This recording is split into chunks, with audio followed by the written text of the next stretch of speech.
What's up, YouTube? Capital G here, D&O Commissary. We got Siggy the Piggy, 1690 versus Gary 90, 1816. Gary's been playing Infernity. Siggy plays Worms. So, alright, let's try and backtrack what happened here. This got breakthrough skill, Dark Grepher did. And I know that Siggy opened up with Yex, which probably got a Yagan face down. It looks like, man, Gary 90 is really trying to go off. But unfortunately for him, he's been breakthrough skill twice. He can go into Exiton Knight. Okay, he doesn't. I was going to say, he can go into Exiton Knight. Unfortunately, he'll have to nuke his own Labyrinth. He tries to go into Lavalval Chain. That gets Book of Moon, a card that I love, by the way. And now we see an Ice Hand and a Yagan, both flip summoned. I strongly believe that Siggy is going to exceed using Ice Hand and Yagan, knowing that if it gets, let's say it gets warninged or something like that, then he can just activate Yagan again.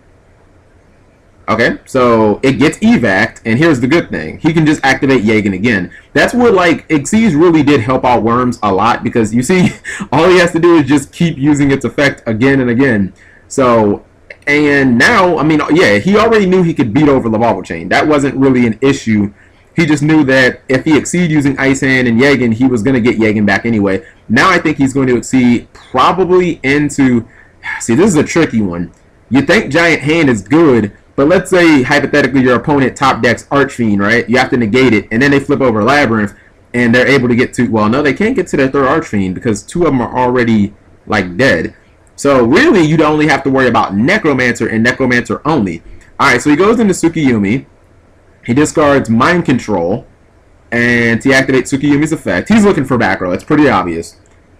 And really, Gary 90 is looking... Oh my fracking mother of pearl! He top decked the fucking Necromancer!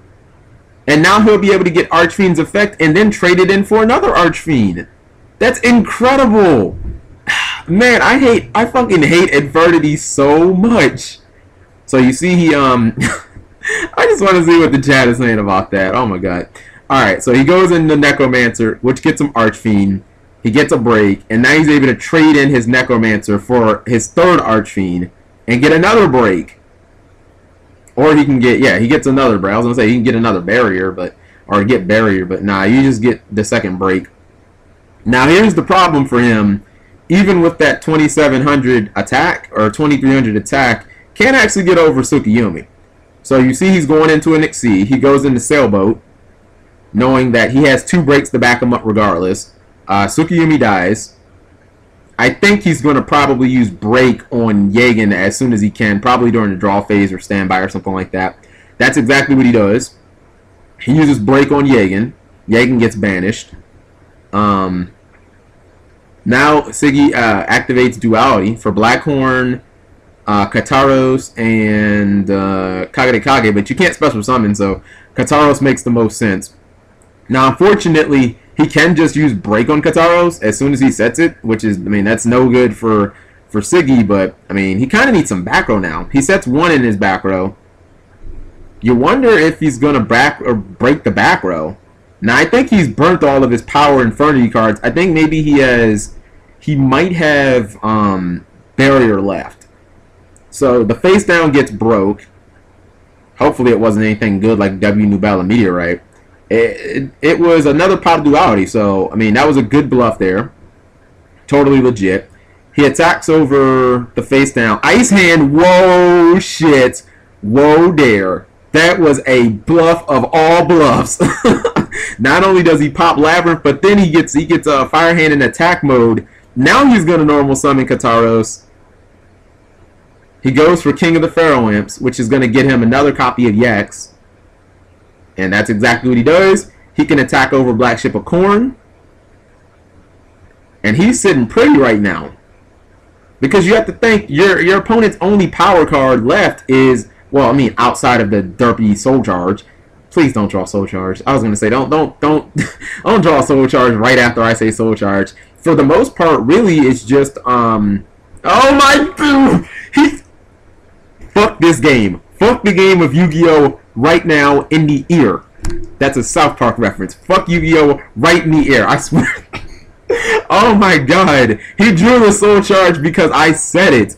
I'm telling you, there's no possible way he would have drawn soul charge if I hadn't have said it. And now it looks like Siggy is in some deep doo-doo.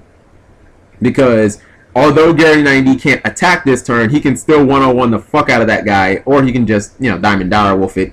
And, I mean, at this point, he's really just going to go Exceed Crazy, which means Siggy's only option as countering this is really just going to be, like, Dark Hole or Bust. So, you see he goes Necromancer. I guess maybe he already burned Barrier? No, I think he's searching for Barrier right now.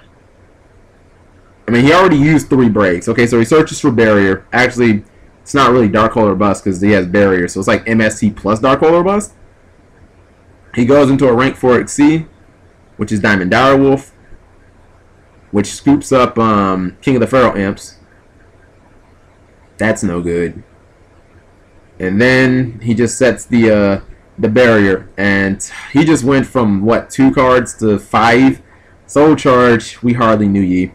So now he summons Fire Hand, and he's gonna try to crash into Archfiend.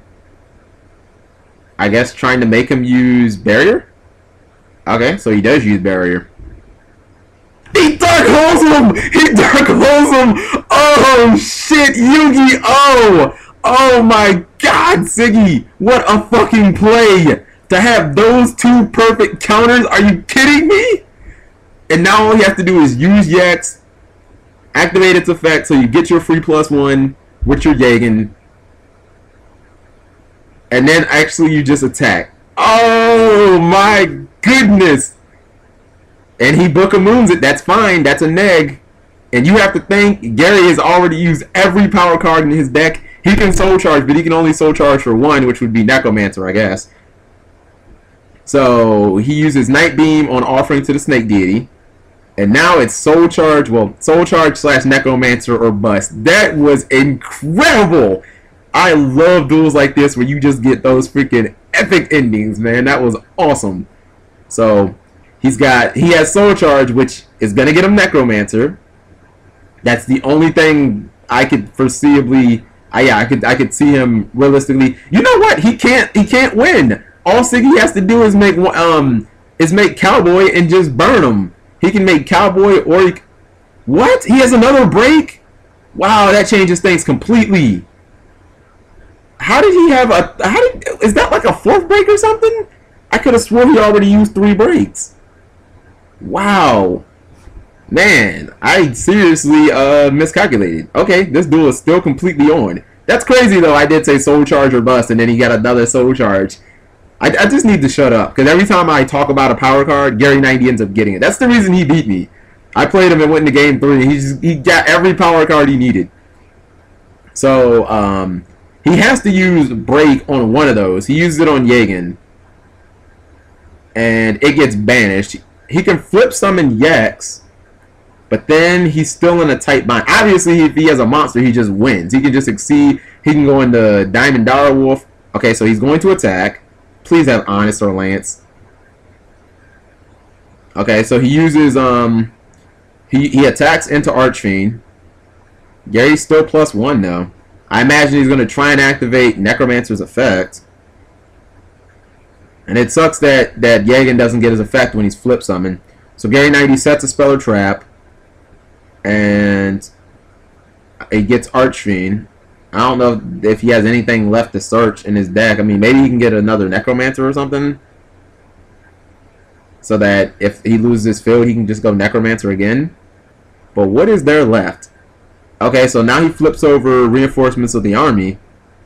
I so want him to have Torrential Tribute. Alright, so now Armageddon Knight comes down. I mean, he could go Archfiend Eris, but I think he may have already burnt that. Nope, he dumped Street Patrol. He's going to attack for 3,200. And then I imagine he has to go into an Exceed.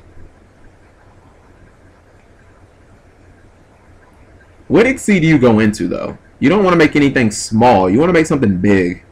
I'm trying to think. I think maybe we even go for, no, I don't think they play Giant Hand. Okay, so he goes for Cowboy to do 800. knowing that I guess he can get Archfiend back. Unfortunately, Cowboy falls into a Trap Trick Trap Hole Nightmare. And he soul charges for game. That is flat out justice. That is flat out justice. You get 3 cards and then you cowboy them back. that was some serious justice there. Or you know, even without cowboy. And that was game 1. Awesome. Good job, Siggy. You won game 1. And I said this in another video. I don't think I actually uploaded it because it kind of flamed out at the end. It became a little less epic. But I love recording Infernity because the duels are incredibly quick. I mean, for the most part, Infernity does what it wants to do. And it's a deck that goes quick. And if you can't stop Infernity from doing what it wants to do, you're just going to lose. The only exceptions out there are, I guess, Hat. Hat doesn't really have to play out of its element to beat Infernity because, to be honest, Hat is really tailor-made to beat a deck like Infernity. Hat is nothing but reactive traps and shit like that are all just 1-for-1s. And, I mean, that essentially can just eat up Infernity. It's like, you know, oh, you try and summon this? Okay, well, bottomless that I searched. Oh, you use this? Okay, Trap Tricks, Trap Hole Nightmare. Oh, you summon this? Okay, Artifact Sanctum, and then bring out Meritech and just pop. Like, it doesn't really need to do anything. A lot of decks like Gilgia and Bujins, you know, we have to actually side in, you know, Maxis and Veilers and all this other shit to stop Infernity from doing what it wants to do. Hat doesn't need to do anything. Hat just says, I'm gonna do I'm gonna do what my deck always does. I'm just gonna get a whole bunch of 1-for-1 traps, and I'm gonna play them on your monsters, and eventually you'll bend before, you know, you'll break before I do. All right, so you see, Siggy opens up with Myrmilio, which gets him a free bottomless. He's going to attack into Necromancer, take 400. I don't know if I like bottomless that much against Infernity. Like, sometimes I side it out. I love Nightmare against Infernity. I love it, but straight bottomless, I don't like that shit. You know, because it doesn't stop Exciton Knight from torching your field. Now, granted, Gary 90 is not going to go for Exciton Knight now. He has too much invested on board. So, you see that he goes Street Patrol, Instant Fusion, maybe? Oh, never mind. He's just going to attack, I guess. He just attacks. So, it's like a 1-for-1 there. Now, Siggy's going to go into, he summons Jax. I imagine he's going to want to dump Yagan and then special summon it. And then he sets another card in the middle. You know, Gary 90, he's a ways away from being able to go off with Infernity right now. He Night Beams a Wiretap. Unless he goes like Summon Archfiend Attack. He sets another card face down defense position. Okay, now he's going to banish for Archfiend. And Gary 90 is going to activate Maxi in response to that. I would think, though, if you are Gary 90, you still attack Yax. I mean, there's literally no reason not to attack. Gary 90 picks up a break for his troubles, and then he's going to attack Yax. And, oh my god, I was just thinking about that. What if he has W Nubella Meteorite? That would be incredible, because you can spin this to the top of, or yeah, you can spin this to your opponent's hand. And then you just draw a fucking cotillion cards. And you get out the big King Worm. And I think that's what he's going to do. Oh, no, wait, you don't need to. Yo, oh my god, I totally forgot. This guy can't fucking die when this guy's face up in defense position. If you control a face up Worm Yagan, this card cannot be destroyed by a battle. I totally forgot. Okay, so I guess he's going to spin. I thought he was going to, what's it called? I thought he was going to spin one of the Necromancers, but regardless, it looks like he's going to spin Archfiend to his opponent's hand.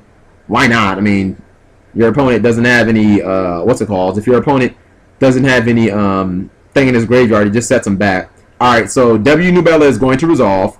He flips both Worm cards face down, and now he's going to get Worm King out.